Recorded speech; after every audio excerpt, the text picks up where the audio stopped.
नमस्कार, good morning. सीधा सौदा में आपका स्वागत है और आगे हम आपको 10-10 स्टॉक्स बताने वाले हैं जिनके ऊपर आज खासतौर पे बाजार की नज़र रहेगी। लेकिन दुनिया के बाजारों के संकेत फिलहाल आप देखें तो थोड़े से कंफ्यूज्ड हैं, बहुत तस्वीर साफ नज़र नहीं आती।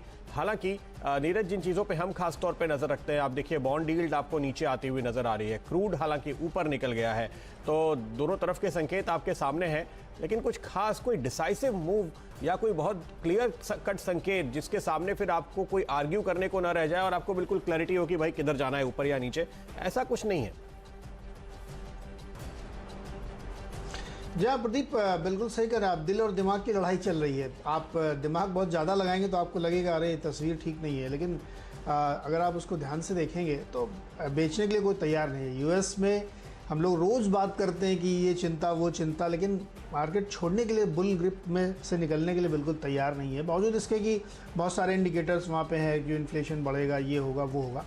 लेकिन अंडरटोन बहुत बुलिश है और इकॉनमी जिस तरह से वहाँ पे रिवाइव कर रही, जो इंडिकेटर्स दिख रहे हैं, उससे ये संभावना बहुत कम है। बल्कि मुझे तो अब ऐसा लगता है कि शायद हायर इन्फ्लेशन को भी वहाँ का मार्केट डिस्काउंट करके चल रहा है।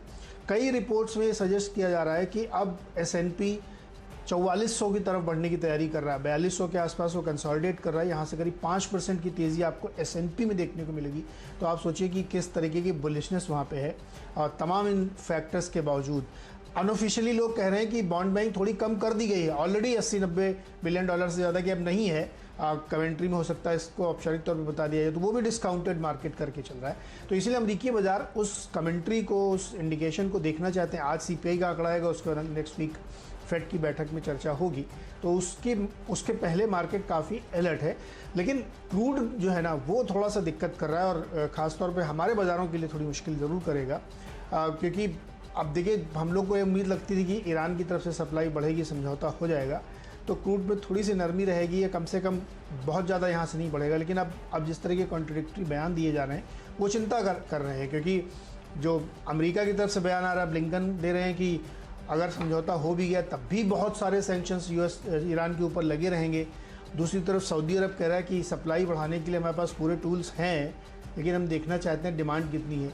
अब बिटवीन द लाइंस इसके जो तमाम लोग क्रूड को देख रहे हैं, उनका ये मानना है कि इस तरीके के जब ट्रेंड कमोडिटीज़ में बनते हैं तो वो स्टॉक मार्केट की तरह रोज़ ऊपर नीचे नहीं होता, ये लीनियर ग्रोथ इसमें देखने को मिलती है। इसलिए क्रूड की तरफ आप हायर साइड में ज़्यादा देखेंगे। 72 को बड़े कंफर्टेबली उसने पार कर लिया है। अब नेक्स्ट टारगेट उसका साइकोलॉजिकली चार्ट जो भी कहें वो 75 बनता है, जो मुझे लगता है बहुत करीब है। अब यहाँ से $2.5 बढ़ने बहुत समय नहीं लगेगा।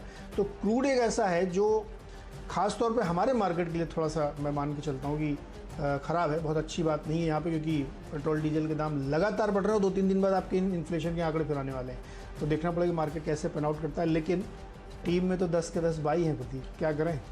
बिल्कुल, क्योंकि देखिए टैक्स घटेगा पेट्रोल और डीजल पे, इसकी तरफ अब संकेत होने लगे हैं। और आप देखिए इतना सब कुछ होते हुए भी 1.53 पर है यूएस की यील्ड। अगर हम टेपर का थोड़ा भी अंदाज़ा लगा रहे थे तो कम से कम 6.3 होना चाहिए था ना, यहाँ से 10 पॉइंट तो ऊपर होना चाहिए था। तो ये बता रहा है जो आप कह रहे हैं कि सब कुछ डिस्काउंटेड है। कल एक वर्ल्ड बैंक की रिपोर्ट आई कि देश का हमारा GDP उन्होंने घटा दिया, लेकिन अब देखिए तो उन्होंने अगले साल का GDP बढ़ा दिया है। तो बेसिकली वो ये कह रहे हैं कि हम ये मान के चल रहे हैं कि जून क्वार्टर के बाद सब कुछ ओपन अप हो जाएगा। वो मान रहे हैं कि सितंबर तक थोड़ा लॉकडाउन चलता रहेगा और कोई फ़र्क नहीं है। तो ये इस नंबर का कोई बहुत बुरा मानना ठीक नहीं है। तो बिल्कुल बल्लेबाजी की तरफ फिर रुख है। चलिए शुरू करते हैं जल्दी से, बिना ज़्यादा इंतज़ार किए। और मेरी टीम, मैं शुरू करूँगा इरकॉन के साथ, सरकारी क्षेत्र की रेलवे कंपनी, और ये पूरी तरह से रेलवेज़ के लिए काम करती है। और कल बहुत अच्छी खबरें निकलकर सामने आई। कल शाम को जब हमारे बाजार बंद हो रहे थे तब रेलवे बोर्ड की एक प्रेस कॉन्फ्रेंस चल रही थी और दिन के दौरान हमें कुछ संकेत तो मिले थे, लेकिन बाद में जो संकेत सामने आए हैं, ना केवल तेज़ी के साथ जो गाड़ियां बंद हैं उनको चलाने की तैयारी है, जो गाड़ियां चल रही हैं उनमें कैपेसिटी 30% से बढ़ाकर अब 50% करने की तैयारी है। लेकिन साथ ही साथ अब रेलवे ये मान के चल रहा है कि बहुत तेज़ी से स्थिति नॉर्मलाइज हो जाएगी और आपको डिमांड जल्दी ही पीक होती हुई नजर आएगी। इसलिए कल रेलवे बोर्ड ने यह भी कह दिया कि जो 150 प्राइवेट सेक्टर गाड़ियां चलाने वाली जो प्लान था उनका, वो उस पर भी तेज़ी से आगे बढ़ रहे हैं और जल्द ही उसको इम्प्लीमेंट कर देंगे, क्योंकि ये जो अनलॉक हो रहा है वो बहुत डिसाइसिव है। देखिए ऑलरेडी 25-30 करोड़ के आसपास डोजेस दी जा चुकी हैं और आने वाले दिनों में जो कल सरकार ने आंकड़े जारी किए उसके मुताबिक 70 करोड़ डोजेस के बिड डाल दी गई हैं, ऑर्डर प्लेस कर दिए गए हैं, कंपनियों को एडवांस दे दिया गया है। तो अगर आप 100 करोड़ डोजेस के करीब पहुंच गए तो वो जो क्रिटिकल आंकड़ा है आपका 30% से अधिक पॉपुलेशन का, वो पूरा हो जाएगा और उस हिसाब से आपका थर्ड वेव की डर कम हो जाएगी, बहुत ही कम हो जाएगी। और इसलिए ये जो अनलॉक की प्रक्रिया आगे बढ़ रही है वो तेजी से आगे बढ़ेगी। रेलवे इसकी तैयारी कर रहा है। तो इरकॉन के साथ साथ टेक्स रेल पर भी मेरी नजर है, जो कि प्राइवेट सेक्टर की दिग्गज कंपनी है। तो एक सरकारी और एक प्राइवेट कंपनी को साथ लेकर चलने की राय, क्योंकि प्राइवेटाइजेशन की तरफ कदम उठाए जा रहे हैं और रेलवे से जुड़े हुए तमाम प्रोडक्ट्स की डिमांड बढ़ेगी जब आप नई ट्रेनों के लिए तैयारी करेंगे। और जो कुछ अटके हुए काम थे वो तेजी से पूरे होंगे। जब ये गाड़ियां फिर से आपको ट्रैक पर पहले की तरह दौड़ती हुई नजर आएंगी तो उनमें हर तरह की डिमांड निकलेगी कल पुर्जों की। वो सब कुछ भरने के लिए आप इन स्टॉक्स की तरफ रुख करेंगे। और ध्यान रखिए, इनकी बड़ी डी रेटिंग हुई है। अगर हम आपको साल 2 साल का चार्ट दिखा पाए तो आप देखेंगे कि प्री कोविड लेवल से ये सारे स्टॉक्स आपको बेहद नीचे के लेवल पर आज मिल रहे हैं। इसलिए अब अनलॉक की प्रक्रिया में ये बेहद ही कारगर साबित होंगे आपके लिए। तीसरा स्टॉक भी बता देता हूं मैं, और तीसरा स्टॉक है टालब्रॉस ऑटोमोटिव। और ये स्टॉक काफ़ी पसंदीदा रहा है, हमारी नज़र काफ़ी वक्त से है स्टॉक पे, काफ़ी नीचे के लेवल से, लेकिन अब जो नतीजे आए हैं वो बेहद शानदार हैं। आप देखिए 158 करोड़ पर सेल्स आई है कल के आंकड़ों के मुताबिक, 70% बढ़ गई है 92 करोड़ के मुकाबले, और मार्जिन 9% से बढ़कर 14% पे आ गए हैं। अगर आप पैट देखें तो पैट हालांकि 20 करोड़ से ऊपर है, लेकिन चूंकि इस बार अदर इनकम का कंपोनेंट ज़्यादा था तो मैंने उसको एडजस्ट करके देखने की कोशिश की, तो भी आपको एडजस्टेड पैट जो करीब 13-14 करोड़ का आ रहा है वो भी किसी भी क्वार्टर का अब तक का लाइफ टाइम हाईएस्ट पैट है, हाईएस्ट मुनाफा इसने दिखाया है। और ये कंपनी लगातार पिछले कुछ क्वार्टर से जिस तरह की ट्रेजेक्टरी में है, ध्यान रखिए यहाँ पर आपको आगे भी बहुत अच्छे नतीजे आने की उम्मीद साफ तौर पे बनी रहेगी। तो टालब्रॉस या तलवार ब्रदर्स जैसे कि इसका नाम है, शैल जी बताते हैं, तो उस पर आपकी नज़र ज़रूर होनी चाहिए और ये शानदार नतीजों के दम पे आज आपको फायरवर्क दिखा सकता है। नीरज। बिल्कुल सही प्रदीप, तलवार ब्रदर्स, सूरी ब्रदर्स, ये सब बहुत बढ़िया परफॉर्मेंस कर रहे हैं, लेकिन एक इधर जो खाड़ी देशों वाली कंपनीज है ना वो दिक्कत करे। तो हमारी टीम के 4 स्टॉक आप एक साथ दिखाइए, HOEC, ONGC, अल्फाजियो और सिलान एक्सप्लोरेशन। ये चारों हमने क्रूड ऑयल की तेज़ी पर लिए हैं, 2 दिन पहले भी लिए थे और बहुत ही बढ़िया आपको कमाई करी। देखिए जो मैं अभी शुरुआत में भी हम लोग बात कर रहे थे कि जब किसी कमोडिटी में एक ट्रेंड हायर साइड का या लोअर साइड का बनता है तो थोड़ा लंबे समय तक चलता है। बहुत दिनों बाद क्रूड में इस तरीके का एक सेकुलर ग्रोथ ऊपर की तरफ दिख रही है, तो ये इतनी आसानी से नीचे आने वाली नहीं है। और उसके सपोर्ट में तमाम इकोनॉमिक ग्रोथ के आंकड़े, कंजम्पशन के आंकड़े, अनलॉकिंग के आंकड़े सपोर्ट कर रहे हैं। तो क्रूड जिस तरीके से बढ़ रहा है वो इन कंपनियों को, खासतौर पे जो ऑयल प्रोड्यूसिंग कंपनी है और जो उनको इक्विपमेंट सप्लाई करती हैं प्रोडक्शन बढ़ाने के लिए, डिगिंग करने के लिए या नए सिस्मिक सर्वेस के लिए, उनमें बहुत तेज़ी देखने को मिलेगी आपको। $1 क्रूड की अगर कीमत बढ़ती है तो सीधे सीधे उनके जीआरएम में इसका इम्पैक्ट देखने को मिलता है और जो फिनिश प्रोडक्ट होता है उसमें बहुत फ़र्क पड़ता है। तो इसीलिए खरीदारी करिए। अब ONGC को ही आप देखिए 125 रुपये पर ट्रेड कर रहा है। आप ज़्यादा नहीं, 15 दिन पहले देखिए कहाँ पे ट्रेड कर रहा था। तो इस तरीके की लगातार ग्रोथ आपको देखने को मिल रही है। HOEC जो एक प्राइवेट कंपनी है वो भी गैस में, ऑयल में, तमाम में आ चुकी है, उसमें भी एक तेज़ी बनेगी। और अल्फाजियो जो इन कंपनियों के लिए इक्विपमेंट सप्लाई है, इनके लिए सर्वे करके देती कि आप कहाँ नया काम शुरू करेंगे, उसमें तेज़ी बनेगी। तो 4 ऑयल से रिलेटेड कंपनीज़ हैं, खरीदारी करके चलिए। और बहुत ही इंटरेस्टिंग बात यह है कि OMCs में भी तेज़ी है, IOC, DOC, HPC भी तेज़ी से ऊपर की तरफ जाते हुए दिख रहे हैं। मैं कई बार समझा चुका हूँ कि क्रूड ऑयल के बढ़ने से OMCs का कोई लेना देना नहीं होता, इसलिए वो बढ़ रहे हैं, वो जस्टिफाइड है। खरीदारी करके चलिए प्रदीप। ओके और फिर मेरी नज़र होगी मैक्स फाइनेंशियल्स पे। यहाँ भी नतीजे आपके सामने हैं। Highest ever quarterly revenue company ने पेश किया है और इसके साथ साथ देखिए उन्होंने जो आंकड़े आपको कल ही जारी किए थे कि इस साल में अब तक का जो प्रीमियम है, नया प्रीमियम है, वो 58% बढ़ा है और मई के महीने में भी 25% की जो प्रीमियम ग्रोथ है वो HDFC लाइफ और मैक्स लाइफ, ये 2 इंश्योरेंस कंपनियां हैं जिनमें सबसे ज़्यादा बिजनेस ग्रोथ देखने को मिली है दरअसल। तो एक लीडरशिप और मार्केट शेयर गेन करते हुए आपको नजर आ रहे हैं। तो इस बार की जो ये हाईएस्ट एवर क्वार्टरली रेवेन्यू है, इसको लेकर आगे भी आउटलुक मजबूत रहेगा, इसलिए मैक्स फाइनेंशियल्स पे नजर होगी। और गैलेक्सी सर्फेक्टेंट्स, इसके भी नतीजे आए। कल हमने देखा था केमिकल कंपनीज में बहुत ज़बरदस्त तेज़ी देखने को मिल रही थी, वो आपको आज भी जारी नज़र आ सकती है। 19% की तेज़ी सेल्स में और मुनाफे में 25% का इजाफा होता हुआ दिखाई दिया है। खास बात यह है कि इसमें कोई प्री रिजल्ट एक्टिविटी हुई नहीं है और इसलिए आपको यहाँ पर एक अच्छी तेज़ी जारी रहती हुई आज भी दिखाई देगी, ऐसी उम्मीद आप कर सकते हैं। तो गैलेक्सी सर्फेक्टेंट और मैक्स फाइनेंशियल्स को नतीजों के दम पे हमने लिया है। आपके 4 स्टॉक हो गए, मेरे ख्याल से एक और स्टॉक बाकी है और फिर डिपेंडेबल। जी प्रदीप, 5वां स्टॉक मेरा जो है वो वेलस्पन कॉर्प का है। ये एक पाइप बनाने वाली कंपनी है जो ऑयल इंडस्ट्री में बहुत यूज़ होती है। तो जैसा भी हम चर्चा कर रहे थे कि ना डिमांड बढ़ती है जब ऑयल की तेज़ी आती है, तो इन्होंने एक अपडेट दिया है कि इनको 164 किलोमीटर मिलियन के ऑर्डर्स मिले हैं पाइप किलोमीटर्स में, जिसमें वैल्यू है 1725 करोड़। और एक बड़ा ऑर्डर इनको लगा है ऑस्ट्रेलिया की बरोसा ऑफशोर फील्ड की तरफ से। तो जो मैं कह रहा था कि जैसे ही क्रूड के दाम बढ़ते हैं ना, इस तरीके के काम में बहुत तेज़ी आने लगती है कि क्रूड से रिलेटेड, जैसे जिंदल ड्रिलिंग है उसमें भी देखिए तेज़ी बनती हुई दिखेगी आपको। तो इसलिए वेलस्पन कॉर्प की इस ऑर्डर की खबर पे इसको यहाँ पे खरीदारी करने के लिए है। अब डिपेंडेबल गाड़ी प्रदीप। बिल्कुल, तो मेरा डिपेंडेबल होगा दिलीप बिल्डकॉन या डीबीएल जैसे कि हम इसको कहते हैं बाजार में। और यहाँ पर नज़र इस वजह से है क्योंकि आप ध्यान रखिए, न केवल इन इंफ्रा कंपनीज ने काफ़ी शानदार परफॉर्मेंस दिखाया है पिछले क्वार्टर्स के दौरान, बल्कि लॉकडाउन के दौरान भी इनके काम और प्रोजेक्ट तेजी से आगे बढ़े हैं और नए ऑर्डर्स भी इनके हाथ लगे हैं। साथ ही साथ शुक्रवार को एक रिव्यू मीटिंग होने वाली है, वित्त मंत्री इंफ्रास्ट्रक्चर सेक्टर का रिव्यू करेंगे और उसके बाद उम्मीद ये की जा रही है कि जिस तरह से हर तरफ से डिमांड हो रही है कि इस वक्त ग्रोथ को बढ़ावा देने के लिए सरकार अपने निवेश को आगे बढ़ाए। और देखिए, सरकार ने ऑलरेडी कैपिटल एक्सपेंडिचर में 35% बढ़ोतरी बजट में कर रखी है, तो वो बजटेड अमाउंट ऑलरेडी है। हो सकता है कि शायद आगे आपको और भी बढ़ता हुआ नजर आ सकता है और इस स्थिति में इन कंपनीज के हाथ आगे भी ऐसे ही और ढेरों ऑर्डर लगने की संभावना है।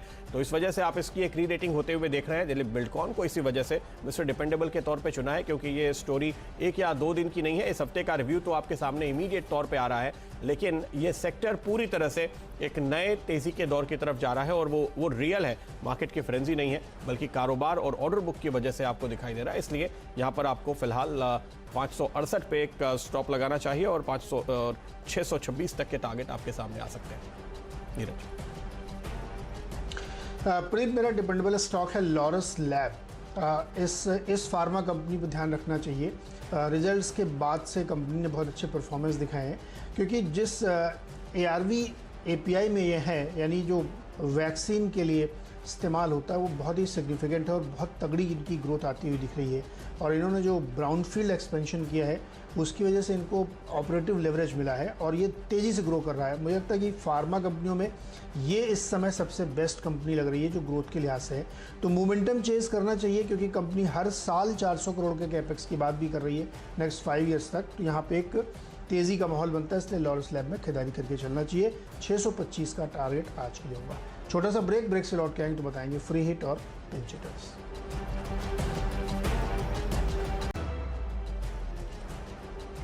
स्वागत है एक बार फिर से सीधा सौदा में और क्विकली आपको बताते हैं कि फ्री हिट और पिंच हिटर क्या है। फ्री हिट के तौर पे लिया है ज़ुआरी ग्लोबल और कल इसमें जो है एक एडवेंस फाइनेंस करके जो प्रोमोटर ग्रुप कंपनी है उसकी तरफ से 2 लाख शेयर खरीदे गए हैं 102 रुपये के प्राइस पे और यही प्राइस एकदम एक समय चल रहा है। तो मुझे लगता है कि प्रोमोटर बैंक को देखते हुए यहाँ पे आप खरीदारी कर सकते हैं और एस्ट्रा माइक्रो में खरीदारी कर सकते हैं। हालांकि कल ये 10-11% चला है। वो चला इसलिए था क्योंकि क्वांट म्यूचुअल फंड ने इसमें 6,02,000 शेयर खरीदे हैं 159 रुपये के भाव पे। तो स्टॉक ऊपर गया था, लेकिन मुझे लगता है फंड बाइंग को देखते हुए स्टॉक और ऊपर जा सकता है। तो यहाँ पर खरीदारी कर सकते हैं 180 के टारगेट के लिए। और 2 स्टॉक जो मेरे सामने है वो आपको अनलॉक की थीम पे आगे बढ़ते हुए नजर आएंगे। ब्रिगेड एंटरप्राइजेस पे नजर रखिए, यहाँ पर आपको न केवल अनलॉक की थीम नजर आ रही है बल्कि एक खास बात देखिए ध्यान में रखने वाली है। आंकड़े ये आ रहे हैं कि जून के पहले हफ्ते में पावर कंजम्पशन 12% से ज़्यादा बढ़ गया है। इसका मतलब क्या है कि पावर का इस्तेमाल कहाँ हो रहा है, नए जो ऑफिसेस या वर्कशॉप्स बंद थे जो खुले हैं अब वहाँ पे इनका इस्तेमाल हो रहा है। और ब्रिगेड खासतौर पे कमर्शियल सेगमेंट में बड़ा एक्सपोजर रखती है, तो इस लिहाज से आपको यहाँ पर एक अनलॉक की थीम नजर आएगी और इनके नतीजों पर आपको इंपैक्ट दिखाई देगा। कल प्रेस्टीज के नतीजे में थोड़े संकेत आपको मिले भी हैं, लेकिन वो पिछले क्वार्टर के हैं। मैं इस क्वार्टर की बात कर रहा हूँ और यहाँ पर आपको ब्रिगेड पर नजर रखनी चाहिए क्योंकि इसने लगातार काफ़ी शानदार नतीजे भी पेश किए हैं। तो फंडामेंटली बेहतर है और एक ट्रिगर की जो ज़रूरत थी वो आता हुआ नजर आ रहा है और ऐसा ही एक ट्रिगर TVS इलेक्ट्रॉनिक्स के लिए भी बनता हुआ दिखाई दे रहा है। क्योंकि देखिए, इस स्टॉक पे भी ना केवल एक हमने कंसोलिडेशन करेक्शन देखा है, बल्कि ये जो कंपनी है ये खासतौर पे पॉइंट ऑफ सेल्स डिवाइसेस में एक्टिव है। तो अगर दुकानें बंद हैं, मॉल्स बंद हैं, शॉप्स बंद हैं, तो जाहिर है कि इनके प्रोडक्ट्स की डिमांड कम हो जाती है। तो बहुत ही यूनिकली पोजीशनड है और आपको ऐसे ढूंढ कर आजकल ऐसे स्टॉक्स हम निकाल रहे हैं जहां पे आपको लग रहा है कि अनलॉक का सीधा फायदा दिखाई देगा और एक बड़ी पेंट अप डिमांड आएगी जो आने वाले क्वार्टर्स में आपको रिफ्लेक्ट होती हुई दिखाई देगी। इसलिए TVS इलेक्ट्रॉनिक्स पे आज के लिए करीब 179 के टारगेट सामने आ रहे हैं। एक छोटे से ब्रेक का वक्त है, ब्रेक के बाद नजर डालेंगे हमारी दोनों टीमों के आखिरी स्टॉक्स पर।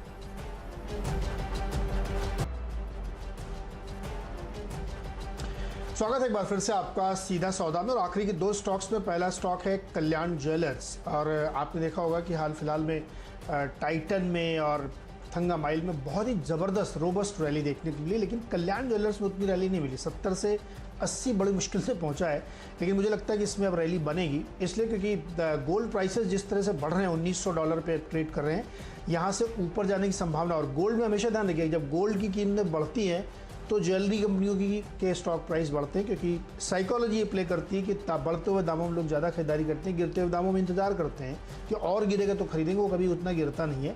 तो इसलिए हमें लगता है कि कल्याण ज्वेलर्स कैचअप करेगा, अपने पीयर ग्रुप को यहाँ खरीदारी करनी चाहिए और सोम डिस्टिलरीज में खरीदारी करके चलें। इन्होंने एक MOU साइन किया है, दुबई बेस्ड कंपनी है जो इसका नाम है इंडियन फैशन एफजी, और ये अफ्रीकी देशों में अपने प्रोडक्ट की सप्लाई करेंगे। उनका ये मानना है कि इसी फाइनेंशियल ईयर में ज़बरदस्त गेन इनको फॉरेन सप्लाई से होगा, तो सोम डिस्टिलरीज में खरीदारी कर सकते हैं।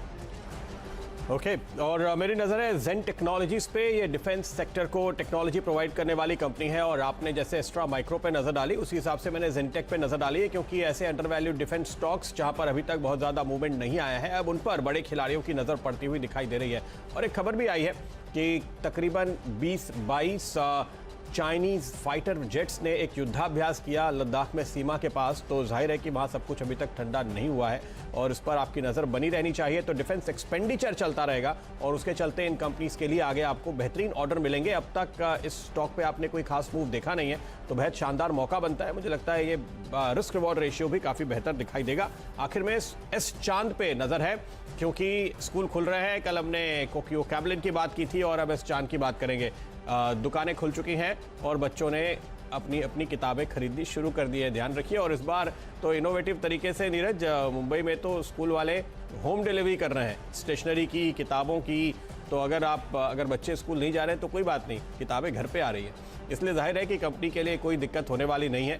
और जैसे कि हम लगातार आपको बता रहे हैं कि अब इस बार जो अनलॉक होगा वो बच्चों को स्कूल तक वापस लेकर जाने वाला है, इसलिए बहुत ही शानदार मौका मुझे यहाँ पे नज़र आता है। एस चांद में भी यहाँ पर 121 तक के टारगेट आने की गुंजाइश बनती है। तो मेरी टीम हो चुकी है पूरी। बताइए क्या चुनेंगे आप? बिल्कुल सही कहा प्रदीप। मैंने तो ये भी सुना कि ऑनलाइन क्लासेस जो चलती है उसमें बच्चे घर में भी यूनिफॉर्म पहन के क्लास अटेंड करते हैं। So interesting. तो मुझे तो ये बहुत सही लगा।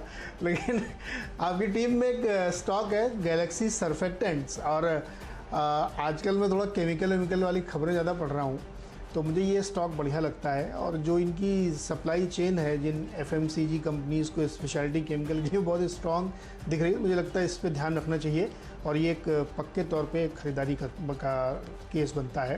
तो ये मेरी कैप्टन चॉइस है। आप मेरी टीम देख के बताइए क्या पसंद है।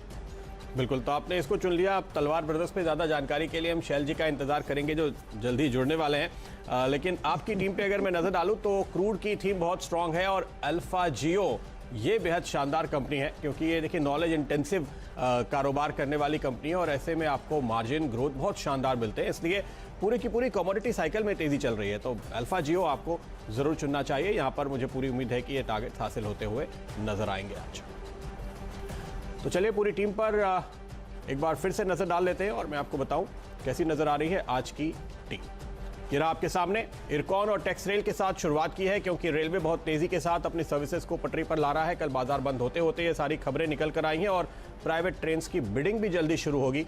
टालब्रोस पे नज़र, क्योंकि बहुत ही शानदार नतीजे पेश किए इसने। ऑल टाइम हाईएस्ट मुनाफा आता हुआ दिखाई दिया है। मैक्स फाइनेंशियल्स में all time highest quarterly revenue आती हुई दिखाई दी है। गैलेक्सी सर्फेक्टेंट्स ने न केवल तिमाही दर तिमाही बल्कि साल दर साल पूरे साल के लिए भी अगर आप देखिए तो 31% के मुनाफे की ग्रोथ दिखाई है। दिलीप बिल्डकॉन में वित्त मंत्री की ओर से इंफ्रा एक्सपेंडिचर का रिव्यू होने वाला है और पॉजिटिविटी यहाँ पे दिख रही है ब्रिगेड एंटरप्राइजेस के लिए, क्योंकि दफ्तर खुल रहे हैं और कमर्शियल रियल एस्टेट पे आपको डिमांड लौटती हुई नजर आएगी। टीवीएस इलेक्ट्रॉनिक्स भी ऐसी कंपनी जो खासतौर पे ऐसे प्रोडक्ट्स बनाती है जिनका इस्तेमाल दुकानों में, फैक्ट्रीज में, वर्क प्लेसेस पे होता है, इसलिए यहाँ पर आपको तेजी का मौका दिख रहा है। और आखिर में जेन टेक्नोलॉजी एक डिफेंस की टीम है और एस चांद स्कूल के दोबारा खुलने की वजह से टीम में शामिल होता हुआ नजर आ रहा है। नीरज जी बिल्कुल, खरीदारी पे फोकस पूरा प्रदीप। और कच्चे तेल की थियरी पे 4 स्टॉक्स शुरुआत की आपको दिखेंगे। सेलान एक्सप्लोरेशन है, ONGC है, HOEC और अल्फाजियो है। जहाँ पे खरीदारी करनी चाहिए। क्रूड में लगातार ऊपर की तरफ रुझान है, मुझे लगता है कि आप $75-80 के भाव इसी महीने देखेंगे। और इसके साथ ही वेलस्पन कॉर्प एक बड़ा 1700 करोड़ का इनको ऑर्डर मिला है डक्ट पाइप सप्लाई करने का, वो इंटरेस्टिंग है। लॉरस लैब को रखा है डिपेंडेबल तौर पे, मोमेंटम चेस करिए, बहुत ही बढ़िया कंपनी है और इस समय सबसे ज़्यादा ग्रोथ अगर किसी में दिख रही थी वो इसी में है। फ्री हिट और पिंच हिटर के तौर पे दो स्टॉक जहाँ पे रखे हैं, जुआरी ग्लोबल और एस्ट्रा माइक्रो, दोनों में ही अच्छी खासी बाइंग की गई है। एक में प्रोमोटर ग्रुप कंपनी की तरफ से, एक में फंड क्वांट की तरफ से की गई है। और कल्याण ज्वेलर्स में खरीदारी करिए, अपने पेयर ग्रुप को जरूर कैच करेगा और बढ़ती गोल्ड की कीमतों के साथ ज्वेलरी शेयर्स में और तेजी आएगी। और सोम डिस्टिलरीज ने अफ्रीकी देशों में अपने माल सप्लाई करने के लिए दुबई कंपनी से टाई अप किया है, जो इनके लिए काफ़ी बेनिफिशियल होगी।